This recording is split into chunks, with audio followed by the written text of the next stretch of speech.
Hi, I'm Dan Costa, editor-in-chief of PCMag.com, here with a special CES 2018 edition of Fast Forward, where we have conversations about living in the future.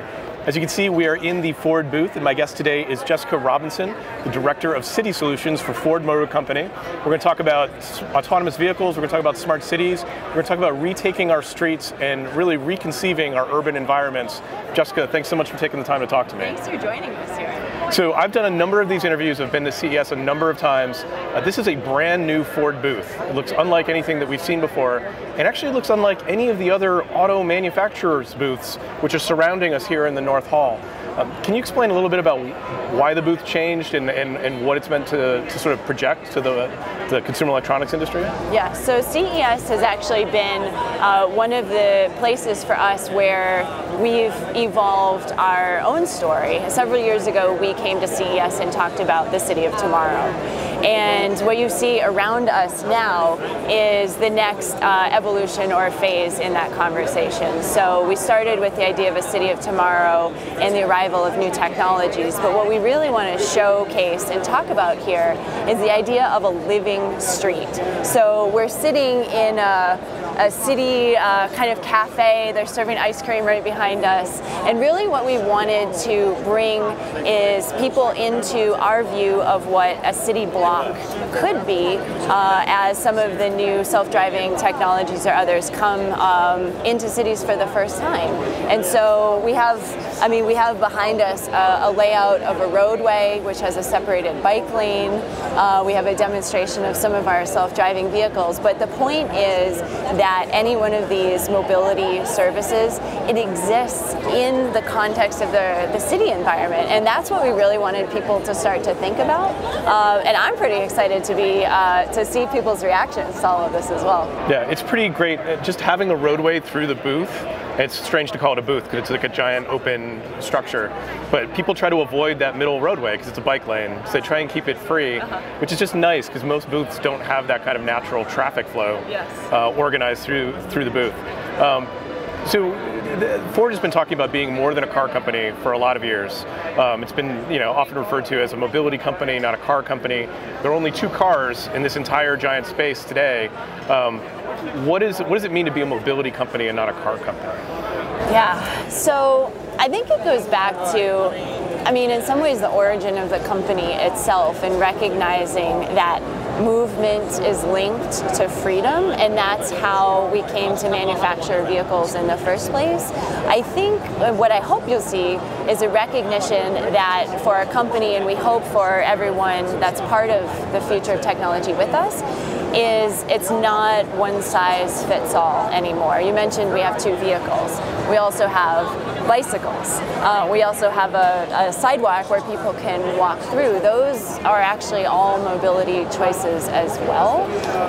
And I think that to the question of how does Ford see itself is really recognizing that we want to be part of leading and facilitating those conversations.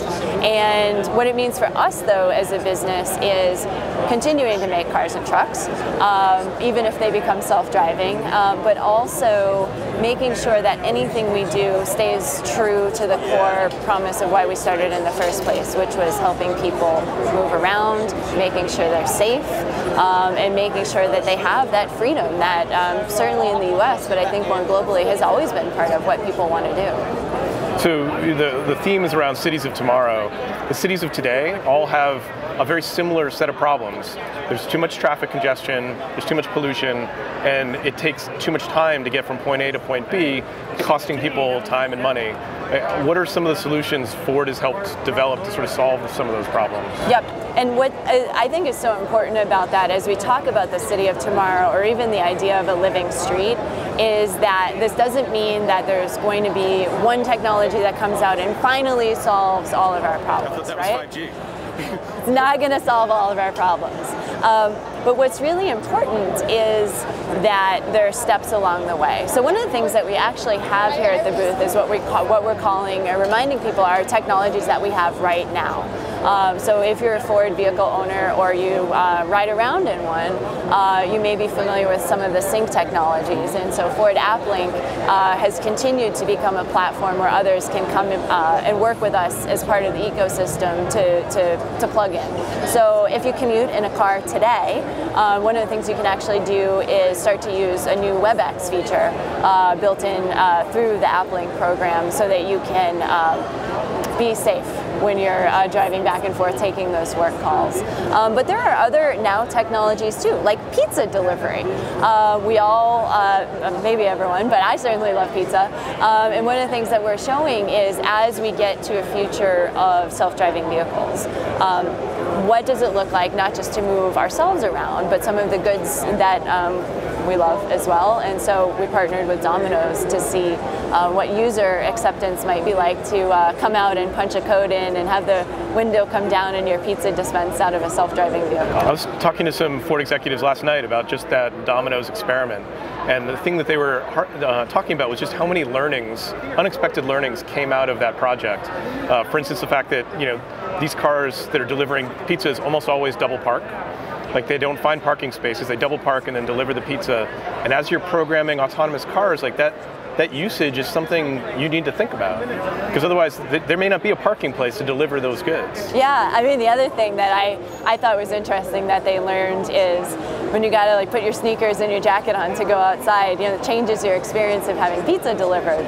But the double parking is actually something we are thinking about as well. And certainly we know from cities that it's a really important factor that they're paying more attention to now. And that's not just because of a self-driving vehicle or more pizza or goods being delivered.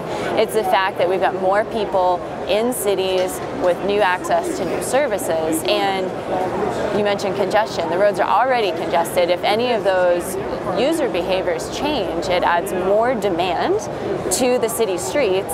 And we talk sometimes about this idea of a paradox, where you've got more choice, more services, but crammed into the same amount of space. And so cities are trying to, they don't know what to do either. So we're deep into those conversations. I live in New York, and there's a lot of concern in New York that that the ride-hailing business with Lyft and Uber has just put so many more cars in the street. There aren't less taxis, they're just more cars moving in more locations, and the city infrastructure really hasn't adapted to those changes. And it seems to me that the government, the municipalities can be slow to respond to these technological shifts. Have you found that in your work? How are city governments responding to these types of changes? Yeah, well, so an interesting point when we think about the idea of a city is, depending where, but roughly 1/3 of city land is actually allocated to roads today. So it's a huge piece of what cities are entrusted to manage on our behalf. And so what they're trying to figure out is how can they use good data to inform policy changes that maybe they know they need to make, but maybe they're politically unpopular, maybe they're going to be expensive, or maybe it just requires doing something completely differently, like painting the road green and seeing what happens by putting in a bike lane. I generally get a sense that cities do, the people that we talk to, they do want to change, they do want to try new things. They just maybe haven't had the tools to do that before. I mean, they're entrusted to manage the cities on our behalf. We want them to, in some ways, make sure that they're not taking unnecessary risks or being wasteful with our money. But that doesn't mean the old ways are as good anymore. So we're seeing new ways of doing pilots and procurements, new technology departments popping up to not just manage traditional IT functions, but think about bridging some of the mobility things that we're talking about and actually bringing them into life.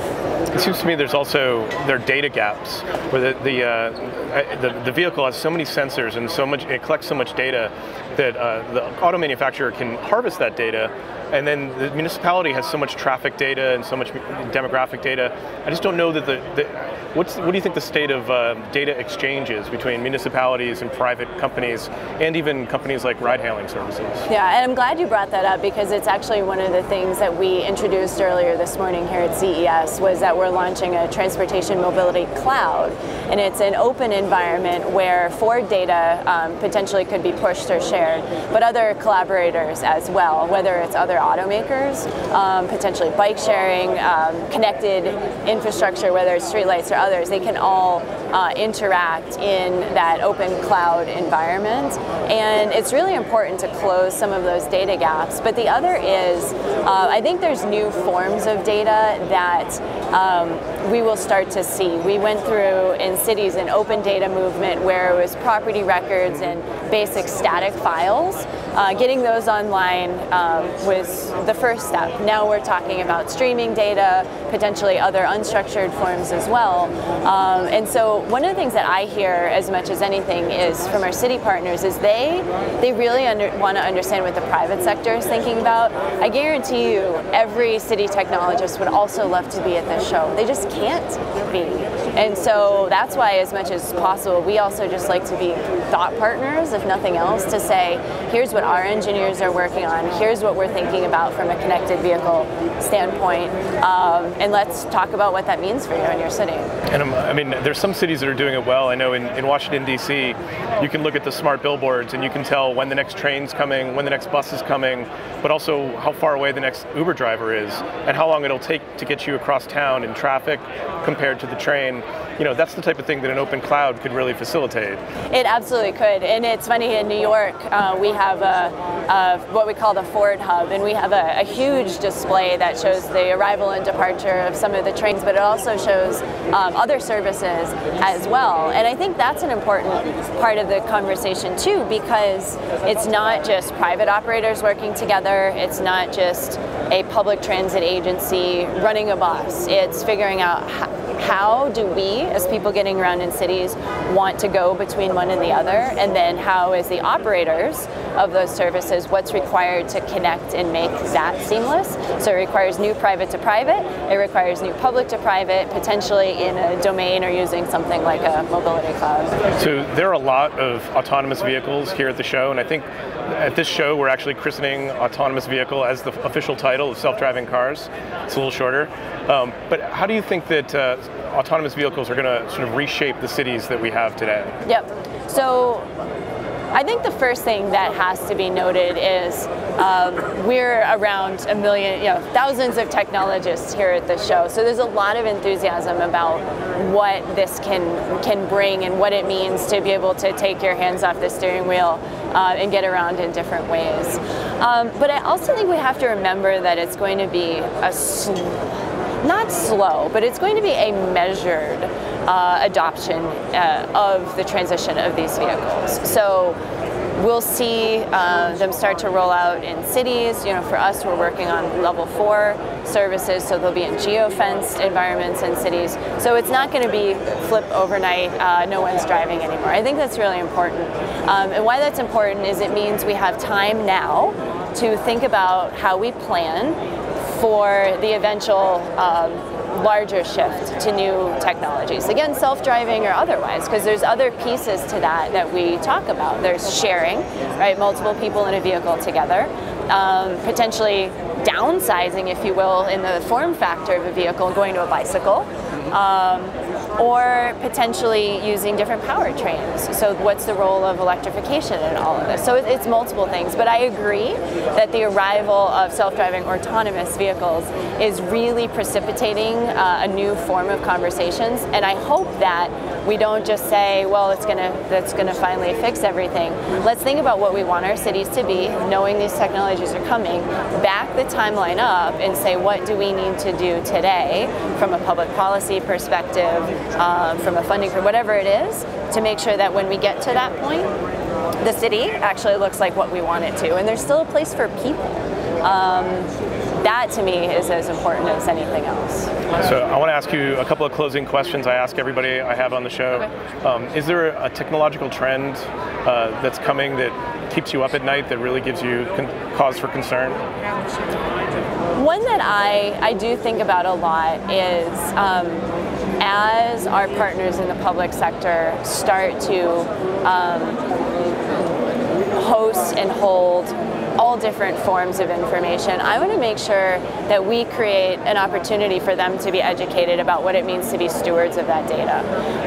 And it's something we've thought about in the private sector for a long time. And I think we can help in those conversations, but I just don't know that that's a fair expectation to put on every city around the world, that they have to have cybersecurity experts and database administrators that are up on the latest. I don't know, but I think it's one of those big considerations. They just may not have the infrastructure to perform those types of tasks. That's right, but they're going to have to. And so how does that play out? I don't know. So I don't know that it fully keeps me up at night, but it's something I think we collectively have to solve. Is there a technology that you use on a regular basis that still inspires wonder in you, that makes you appreciate the wonderful things that we've built? I actually, believe it or not, I was just marveling at my microwave the other day. And the city of tomorrow sometimes sounds very futuristic. The idea that you have these waves in your home heating your food is fascinating to me. We had a conversation last night over dinner about contactless charging, and I haven't seen some of those demonstrations yet, but as I understand, you can have targeted contactless charging and potentially even zone from across the room. Yep. That's pretty cool to me, and that feels a lot like the microwave. This use of power in a controlled consumer environment is fascinating to me. So I still love my microwave. Yeah, it was an amazing invention. Yeah. How can people catch up with you online and follow what you're doing? Yep, so I'm pretty active on LinkedIn. You can see the latest news and things that I'm sharing there. It's easy to find me, and then a little less so, but I'm on Twitter and Instagram as well, and I use the username Bicycle Chica. Bicycle Chica, very good. Again, not a car. Not a car. Definitely a bicycle. Yep. Jessica, thanks so much for taking the time. Thank you. I know they're going to start the jump rope exercise in the background any time now, so we've got to wrap up the show. I know, we got to put our sneakers on. Yep. That's Fast Forward for today. I want to thank you for joining us. If you enjoyed this show, you can find back episodes of this show on PCMag.com. Thanks so much for stopping by. I'll see you in the future.